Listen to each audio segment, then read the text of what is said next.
Mchezo ulikuwa mzuri, nisipongeze timu zote mbili, niwapongeze Simba kupata matokeo, lakini mimi nipongeze timu yangu, imecheza vizuri, imecheza kwa plan ambayo tumeitaka. Kama unavyojua mchezo wa mpira ni mchezo wa makosa.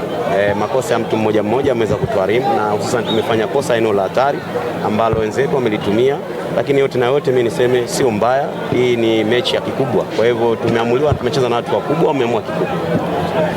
Kipindi cha kwanza ni ruhusu magoli mawili, lakini hali ilikuwa tofauti kipindi cha pili. Pengine ndio nini hasa?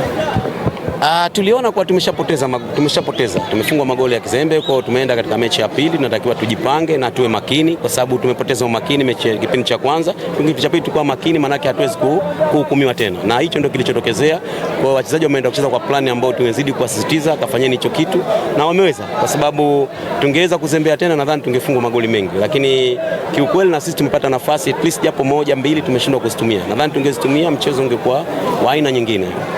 Ukiangalia magoli yote mawili mliofunga ni makosa ya ulinzi, alafu bado nafasi zenu mmezipata kuzitumia na kupatia wasiwasi kuhakikisha kwamba kwenye mechi ijayo mtajilinda na mtaweka kwenye nyavu nafasi zenu.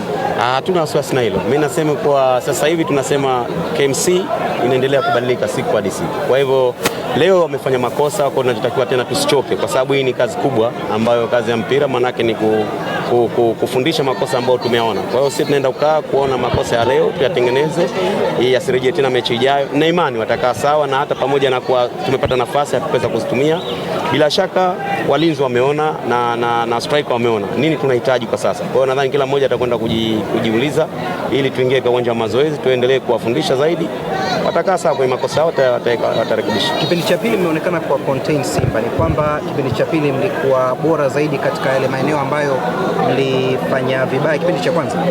Kabisa, bila shaka ilikuwa tufanye hivyo kwa sababu mwanzo tumefanya makosa ya kiulinzi, tumeweza kuhukumiwa. Kwa hiyo tumeingia kipindi cha pili turekebishe kwanza tulipofanya kosa, baadaye tuje katika maintain sehemu nyingine. Kwa hivyo nadhani tumewin hilo, na kikubwa tulikuwa tunasema sana washambuliaji wetu kwa wawe makini. Inapotokea japo chance tuweze kuitumia.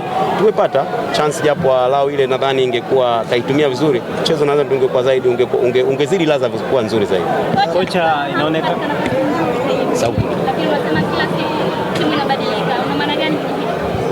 tunabadilika, hatuko nafasi nzuri kweli, lakini tunasema tunabadilika kwa sababu kwa sasa hivi nadhani makosa yalikuwa mengi katika ya ulinzi, lakini sasa tumeweza kurekebisha. Kila siku zikienda walinzi wanabadilika pamoja na moja. Kwa sasa tumekosea leo kwa tumefungwa makosa ya mtu mmoja, sio kusema kwa tumezidiwa kitimu.